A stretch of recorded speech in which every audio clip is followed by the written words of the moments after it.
Salve, salve família vascaína.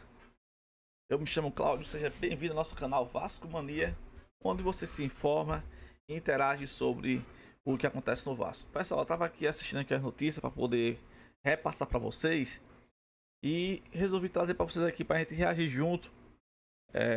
Eu vi só um pedaço aqui desse vídeo do Baran. Deu uma notícia que é chato. É chato você ver um time gigante que nem o Vasco se apequenar desse jeito, ficar pequeno desse jeito, né? Vou trazer pra vocês aqui. Eu vi só um pedacinho, vi 2 minutinhos só desse vídeo aqui e vou terminar de assistir com vocês. Ok? Me perdoe.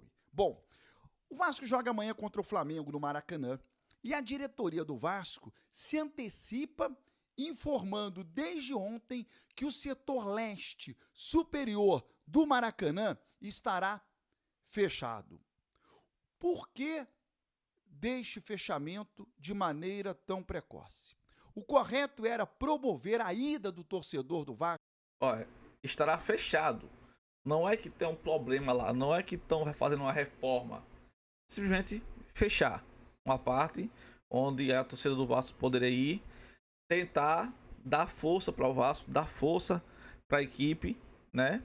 Em um momento complicado contra, né, um jogo complicado, né, nesse próximo sábado, amanhã. Aí vai e fecha uma parte para a torcida do Vasco não comparecer Ao Maracanã e não falar com esta antecedência de 48 horas que um setor estará fechado. Ao invés de promover, olha, o setor está aberto. Pode comprar, torcedor. Lá tem lugar ainda. Os ingressos estão à disposição. O setor leste superior está para você, vascaíno. Vá ao jogo. O Vasco fez o contrário. Tá fechado, hein? Nem adianta procurar. Não vamos abrir por contenção de despesa. Ao fechar um setor do Maracanã, você tem um custo reduzido. O custo... Pronto, eu assisti até aí. Até essa parte que ele falou de ter um custo reduzido. Daí diante eu não assisti. O que acontece, pessoal? Me revoltei com essa parte aí, porque é o seguinte. Isso aí é uma covardia. Isso é se acovardar, né? É muito provável que amanhã o Vasco perca para o Flamengo, pelo momento que o Flamengo está passando, pelo momento que o Vasco está passando, pelo a capacidade das duas equipes, né? Hoje a equipe do Flamengo está bem melhor que a do Vasco, isso é óbvio. Só que fechar esse setor para a torcida não ir é jogar os jogadores na cova do leão. Mas vai se vira só com a outra torcida empurrando a outra equipe. Aí eu me pergunto para vocês, que medo é esse da torcida tá lá? É medo da torcida vaiar, xingar o técnico, xingar até mesmo o Pedrinho, que eu não duvido também nisso, né? Qual é? Por que esse motivo? Vamos ver aqui o resto do vídeo aqui, que eu não assisti, vamos ver o que ele vai dizer aqui.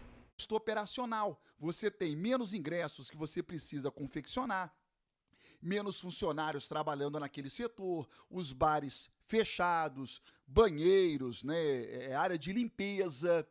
Então o Vasco decidiu fechar este setor. Para mim o Vasco está sendo um covarde. O Vasco covarde, né? A diretoria, né? O responsável por isso está sendo um covarde. Em contrapartida, o Vasco se antecipa e também desde ontem anuncia a venda de ingressos para o jogo contra o Lanús. Olha, condições especiais. Por que não bota condições especiais para a torcida do Vasco lotar a parte do Vasco lá no Maracanã amanhã, né? Por que não bota condições especiais para isso, né? Para que tenha, no caso, a torcida empurrando para ver se o time não leva uma pancada amanhã do Flamengo. Na terça-feira em São Januário, pela Copa Sul-Americana, vai já estar fazendo uma ampla divulgação de um jogo que certamente estará lotado. Vai estar cheio São Januário para essa partida. Eu acho que é um erro de estratégia do Vasco. Ao invés de promover a partida contra o Flamengo, que será amanhã, está promovendo um jogo que vai estar lotado por si só. Bom, Payet. Já eu vou falar sobre o time que entra em campo. Payet. O Vasco precisa dar uma explicação ao torcedor sobre o Payet. Justamente, sobre o Payet, que o contrato dele já era para ser encerrado no dia 5 de maio, né? Ia ter até o último jogo do Payet. Ia ser no dia 4, se eu não me engano, o último jogo do Payet. Aí, agora já não termina mais no dia 5. Já não é mais no mês de maio, né? Cada dia. São algumas informações vindas de mídias, informações que eu tenho, que eu vou passar aqui para você, mas o Vasco precisa falar claramente. Por quê? Para todos, o Payet tinha contrato até o dia 5 de maio. E já foi perguntado ao Pedrinho algumas vezes sobre a permanência ou não do Payet, sempre se baseando na data do dia 5 de maio. Ou seja, o Vasco, através do Pedrinho e do Marcelo Santana também, já teve várias oportunidades de poder falar, olha, o contrato não termina no dia 5 de maio não, hein? O contrato termina somente em julho, e dar as explicações. E essa informação do Payet veio à tona ontem, sem que o Vasco desse qualquer tipo de explicação. O Vasco precisa falar sobre a questão do Payet. E qual é a questão do Payet? O Payet foi contratado em agosto de 2023. Contrato por 2 anos, a princípio. Terminaria em julho de 2025. Ao fazer esse contrato, foi verificado que o passaporte do Payet, ou seja, o documento válido para que ele permaneça fora da França, o passaporte do Payet teria uma data de vencimento anterior ao dia 5 de julho. Então, ele não poderia ter um contrato de trabalho posterior à data de vencimento do passaporte dele. Então, ficou acordado o contrato até julho, mas não poderia se fazer um contrato até julho. O contrato foi feito até o dia 5 de maio. Este contrato está registrado na CBF, registrado na Federação Carioca. Pois bem, o passaporte do Payet foi renovado. E aí o Vasco pega o contrato do Payet e estende conforme o acordo feito com o atleta na época da contratação. Então, em breve, um novo contrato será posto na CBF, na Federação Carioca, indo até julho de 2025. Conforme acordo feito à época da contratação. Mas essa explicação o Vasco precisa dar. Não sou eu que tenho que explicar. Quem tem que explicar é a diretoria do Vasco. Claramente, olha, estamos cumprindo um acordo feito com o Payet. Na época da contratação foi acordado 2 anos de contrato, não fizemos por escrito por conta do passaporte, o passaporte está renovado, então a gente está estendendo o contrato conforme acordo, porque é assim que se faz. Bem, é uma informação aí muito boa do Baran, né? Bem explicadinho. Só não entende quem não quer entender, né? O Vasco, no caso, teria um acordo de 2 anos com o Payet, mas não podia botar os 2 anos porque o vencimento do passaporte dele ia só até o mês de maio. Então, no contrato foi até o mês de maio, mas ficou apalavrado, né? A gente vai depois ajeitar o seu passaporte e a gente vai completar os 2 anos. Simples assim, né? Simples assim. Só que é que nem o Barão tá dizendo. Quem devia explicar isso aí seria o Pedrinho, né? Seria o Vasco ter que explicar isso pro torcedor, entendeu? Porque todo mundo achava que ele, né, que o Payet ia sair, né, ia se vencer agora no mês de maio, dia 5 de maio. Aí faltando 15 dias para o vencimento, vem com outra conversa. É tudo feito errado no Vasco. No Vasco é tudo errado. É tudo feito errado. Cumpriu o que foi estabelecido, independente de uma assinatura. Mas o Vasco precisa explicar isso aí. Bom, o Payet não deve permanecer no Vasco. Fica até julho.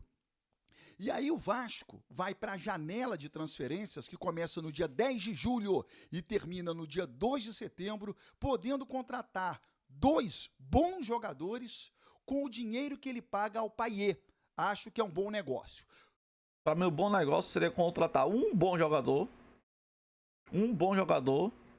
né? Pelo valor que pagar o Payet. Para mim seria bom, em vez de 2 jogadores para testar, um jogador, nem que aumentasse, para ele ganhar 1,5 milhão, bota 2 milhões, mas traz um cara que resolva. Entendeu? Não um gênio da vida, né? Um Lloyd Augusto aí que ganha 500 mil. Entendeu? Pega, contrata 2 jogadores bons, de verdade, né? Pega o investimento do Payet, já passa para um jogador e pega mais 1,5 milhão, mais 2,5 milhões de salário e dá para outro. Traz 2 bons de verdade. Ou então vai ficar nessa miséria todo ano. Contratando jogadores que não rendem, né? E o Vasco fica sem uma referência. Hoje a referência do Vasco é o Verratti, que não é habilidoso, que não é veloz, que é bom para finalizar. Beleza, o cara finaliza bem, né? De cabeça, de pé nem tanto. Mas ele finaliza bem. É artilheiro. Mas para ele ser artilheiro, tem que chegar a bola nele. Tem que ter um meio de campo bom. Tem que ter atacantes de ponta bom para poder chegar a bola nele. Se não tem, né? Não chega. E se não chega, ele não faz nada. O último jogo que o Vasco teve contra... O Vasco perdeu agora. Contra o Ceará. O Verratti vai ter uma chance já no final do jogo. Praticamente foi a única chance que ele teve, botou pra dentro. Entendeu? Tem que bombardear mais, tem que ter mais chance para ele poder também desenvolver, para o Vasco ser um time melhor. Não adianta contratar quem não serve. Ou gasto dele que tem nenhum jogador bom, traz logo 1 ou 2 bom. Ou para trazer 5, 6 que não vale. Não adianta. É melhor trazer os da base. Sobre o time que joga diante do Flamengo.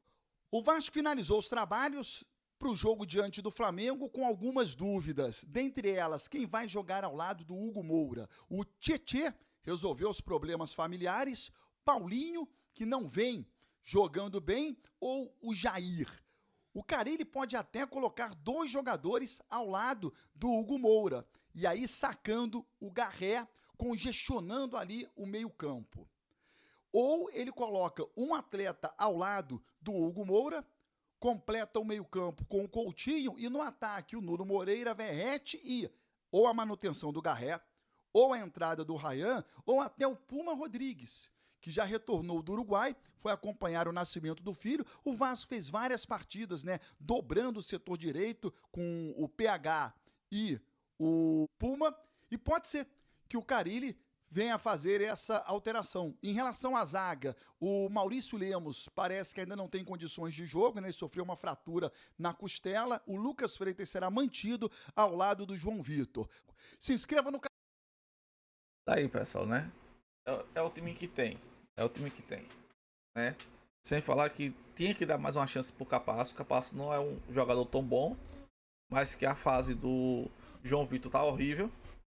Eu não sei se essa fase do João Vitor é melhor do que o Capasso, não. Não tenho essa certeza. Ultimamente o João Vitor vem errando muito. Vem errando demais e são erros fatais, né? Que nem o jogo contra o Ceará, que tava 0-0 e o João Vitor entregou a paçoca. Vou ficando por aqui, até mais. Valeu, fui.